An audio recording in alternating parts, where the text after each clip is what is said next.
కిషన్ గారు, నేను ముఖ్యమంత్రి గారు అసెంబ్లీలో ప్రస్తావించిన తర్వాత మీరు ప్రెస్ మీట్ పెడతారనంటే పశ్చాత్తాపంతో ప్రెస్ మీట్ పెడుతున్నారని చెప్పి నేను అనుకున్నా. ఎందుకంటే సంధ్యా థియేటర్ సంఘటన జరిగిన తర్వాత, ఆ సంఘటన మీ దృష్టికి వచ్చిన తర్వాత కూడా మీరు ఈ రకంగా మూవీ ఎప్పటి వరకు చూసిర్రు, ఎప్పటి వరకే క్లాప్స్ కొట్టిర్రు, వెళ్లేటప్పుడు మీరు అభివాదం తెలుపుకుంటూ వెళ్ళినరా లేదా మీరు ర్యాలీగా వెళ్ళినరా, చాలా క్లియర్ గా ఫుటేజెస్ కనబడుతున్నాయి.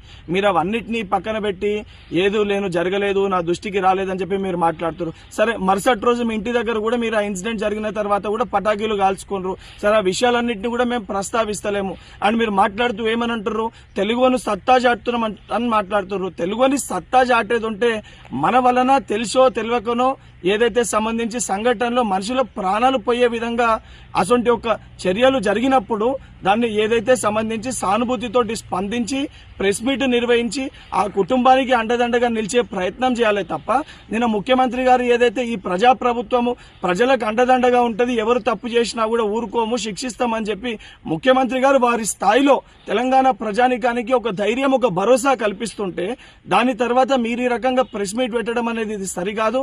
ఇప్పటికన్నా మీరు మాట్లాడిన మాటలపైన మీరు ఆత్మవిమర్శ చేసుకొని మీరు మాట్లాడిన మాటల్ని వెనుకకి తీసుకోవాలని చెప్పి డిమాండ్ చేస్తున్నా.